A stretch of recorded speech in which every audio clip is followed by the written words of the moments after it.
এই অঙ্কটা আমি কিছুতেই মিলাইতে পারতেছি না। কি ব্যাপার নেহা, কি হয়েছে তোমার? আরে দেখো না ভাবি, এই অঙ্কটা নিয়ে আমি 3 ঘন্টা ধরে বসে রয়েছি, কিছুতেই মিলাইতে পারতেছি না। অঙ্কটা মিলাইতে পারতেছিস না, চেষ্টা কর, টাক করলে চলবো। হ্যাঁ ভাইয়া ঠিক বলছো, আমি আরেকবার চেষ্টা করে দেখি।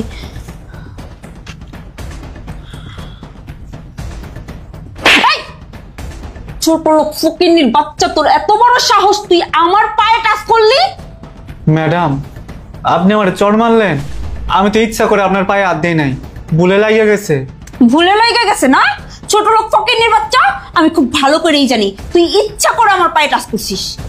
না না না ম্যাডাম, আমি সত্যি করতেছি, আমি ইচ্ছা করে আপনার পায়ে হাত দিই নাই।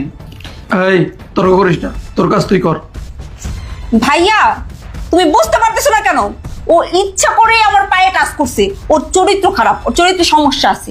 হয়েছে নেহা, অনেক হয়ে গেছে। তুমি তো ওকে একটা চড়ও মারলা, এখন তুমি তোমার অঙ্কটা করো তো মন দিয়া। আচ্ছা ঠিক আছে ভাবি।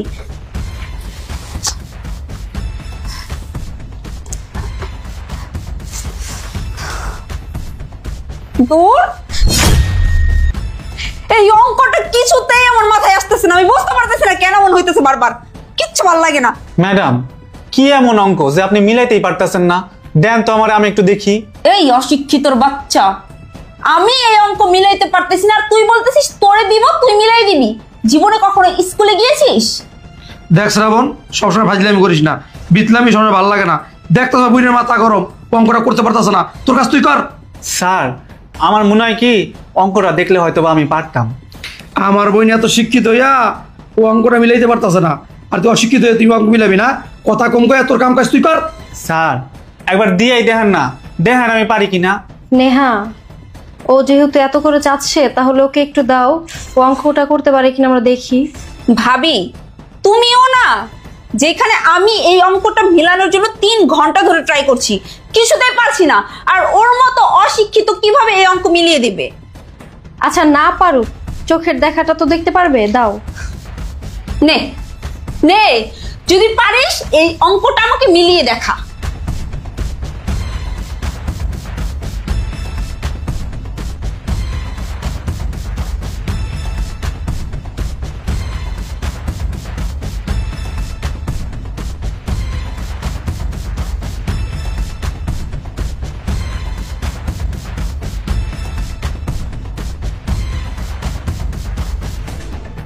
ম্যাডাম, দেখেন তো হয়েছে নাকি?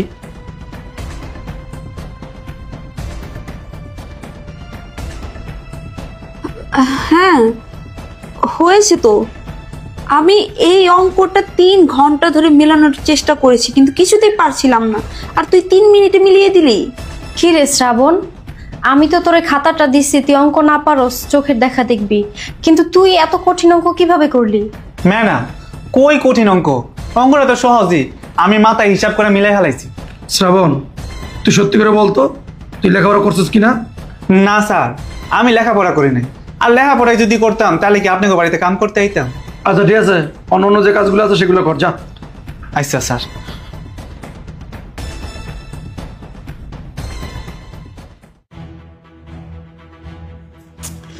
ধুরু, এই প্রজেক্টটা কিছুতেই কমপ্লিট করতে পারতেছি না। শ্রাবণ, এই শ্রাবণ, আমার জন্য 1 গ্লাস পানি নিয়ে আয় তো। ম্যাডাম, এই নেন আপনার পানি। কালকের ভেতরে যদি এই প্রজেক্টটা আমি কমপ্লিট না করতে পারি, আমার অনেক বড় ক্ষতি হয়ে যাবে। ম্যাডাম, আপনার পানি। প্রজেক্টটা তো কমপ্লিট করতে পারতেছি না, কি করব?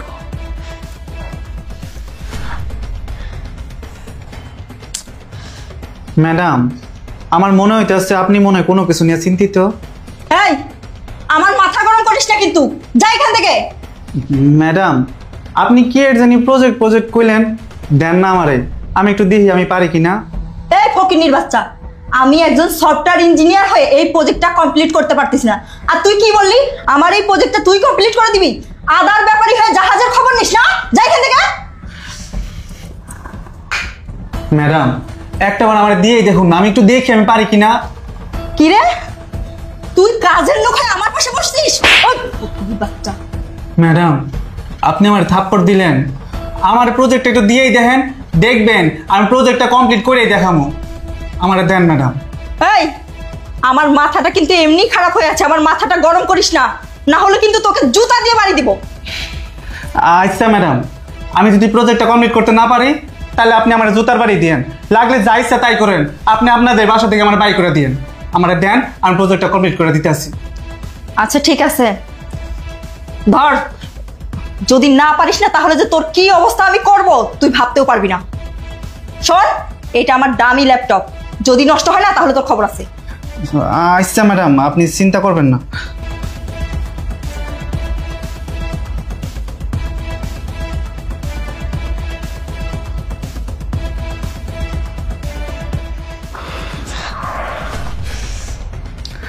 ম্যাডাম দেখেন তো হয়েছে নাকি?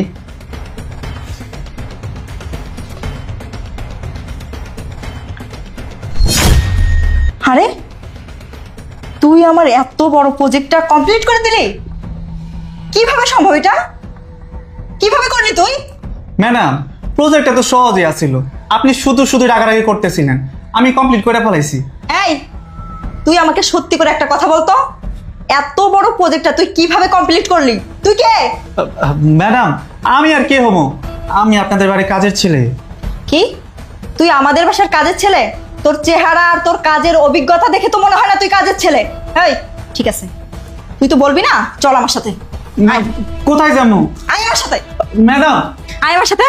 ম্যাডাম। আয়। এই, তুই সত্যি করে বল এখন তুই কে? কি রে মিষ্টি, কি হয়েছে? ওকে এভাবে টেনে নিয়ে আসলি কেন? ভাবি তুমি জানো ও কি করছে? আমি আমার একটা প্রজেক্ট কমপ্লিট করতে পারতেছিলাম না, ও আমার সেই প্রজেক্টটা কমপ্লিট করে দিছে। কি বলস তুই? ও তোর প্রজেক্ট কমপ্লিট করে দিছে? হ্যাঁ ভাবি, আমি সত্যি কথাই বলতেছি, ও আমার প্রজেক্ট কমপ্লিট করে দিয়েছে। আর ওর মতো একটা অশিক্ষিত কাজের ছেলের দ্বারা কখনোই এত বড় প্রজেক্ট কমপ্লিট করা সম্ভব না। ভাবি আমার কি মনে হয় জানো, ও কোনো সাধারণ ছেলে না। শ্রাবণ, তুই সত্যি করে বল তুই কে? সেদিন আমার ছোট বোন অঙ্ক তুই কমপ্লিট করে দিছস, আজকে আমার এই বোনের প্রজেক্ট কমপ্লিট করে দিছস। সত্যি করে বল তুই কে? স্যার আমি আপনাদের বাসার কাজের ছেলে। চুপ থাকো, একটা মিথ্যা কথা বলবো না। আমার মন বলতো তুমি কাজের ছেলে না, তুমি একটা শিক্ষিত ছেলে। সত্যি করে বলো তুমি কে, তোমার পরিচয় দাও। শ্রাবণ, ওই দিন তুমি নেহার অঙ্ক করে দিলা, আজকে তুমি মিষ্টির প্রজেক্ট কমপ্লিট করে দিছো। এটা কোনো অশিক্ষিত ছেলে দ্বারা সম্ভবই না। আমার তো মনে হয় তুমি অনেক শিক্ষিত।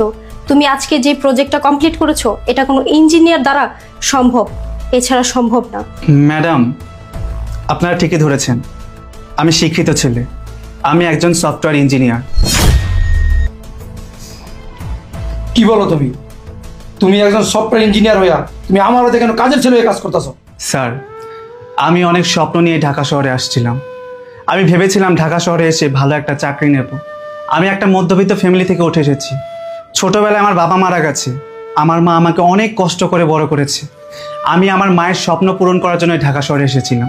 ভেবেছিলাম আমি একটা ভালো চাকরি নেব, চাকরি নিয়ে আমি আমার মায়ের সমস্ত দুঃখ দূর করে দেব। কিন্তু আমার কপাল খারাপ, আমি অনেক জায়গায় ইন্টারভিউ দিয়েছি, কিন্তু ইন্টারভিউ দিয়ে কোনো লাভ হয়নি। যেখানে ইন্টারভিউ দিতে গিয়েছি সেখানে আমার কাছে মোটা অঙ্কের টাকা ঘুষ চেয়েছে, কিন্তু সেটা তো আমার পক্ষে দেওয়া সম্ভব না স্যার। এর জন্য আমার চাকরি হয়নি। ঢাকা শহরে এমন কোনো অফিস নেই যেখানে আমি না ঘুরেছি। আমি আমার যোগ্যতার থেকেও নিচু পদের চাকরি আমি করতে চেয়েছি। যখনই তারা আমার যোগ্যতা সম্পর্কে জেনেছে তখনই তারা আমাকে রিজেক্ট করে দিয়েছে। আর যখন আমি আমার যোগ্যতা অনুযায়ী চাকরি করতে চেয়েছি তখনই তারা আমার কাছে ঘুষ চেয়েছে, আমার মামা খালো চেয়েছে, যেটা কোনোটা আমার কাছে নেই। তাই আমি কোথাও চাকরি করতে পারিনি। এক প্রকার বাধ্য হয়ে আমি আপনাদের বাড়িতে কাজের ছেলে কাজ করতে এসেছি। আসলে আমার মা অসুস্থ, আমাদের সংসার চালাতে হয়, তাই আমি এক প্রকার বাধ্য হয়ে আমার পরিচয় গোপন করে আপনাদের বাড়িতে কাজের ছেলে সেজে আমি কাজ করতে আসছি। স্যার আপনার কাছে হাত জোর করে বলছি, আপনি আমাকে এই বাসাতে বের করে দিবেন না। না না না, তুমি একজন সফটওয়্যার ইঞ্জিনিয়ার, শিক্ষিত একটা ছেলে, আর তুমি শিক্ষিত ছেলে হয়ে আমার বাড়িতে কাজ করবা, এটা তোমার সম্মানের সাথে যায় না। স্যার দেয়ালে যখন পিঠ থেকে যায় তখন মানুষ তার মান সম্মানের কথা ভাবে না। আমার অনেক টাকা পয়সার দরকার, আমার মা অসুস্থ, আমার কাজ প্রয়োজন, তাই আমি এই কাজটা করছি।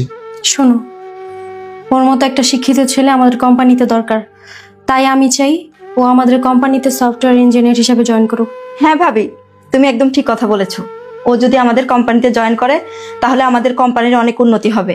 আর তাছাড়া আমি তো সব কাজ ভালোভাবে বুঝি না। হ্যাঁ ভাই শ্রাবণ, আগামীকাল থেকে আমার কোম্পানিতে তুমি জয়েন করবা, আর আজ থেকে আমার বাড়িতে তুমি কাজের ছেলে হয়ে থাকবে না, আমার ভাই হয়ে থাকবে।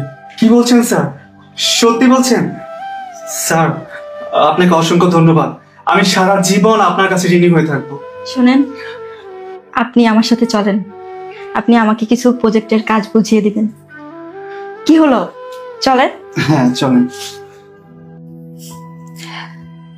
ভাবি, দেখছো ছেলেটা কত শিক্ষিত, শিক্ষিত হয়েও আমাদের বাসায় কাজ করছে, আর আমরা কাজের ছেলে ভেবে ছেলেটার সাথে না কতই খারাপ ব্যবহার করছি।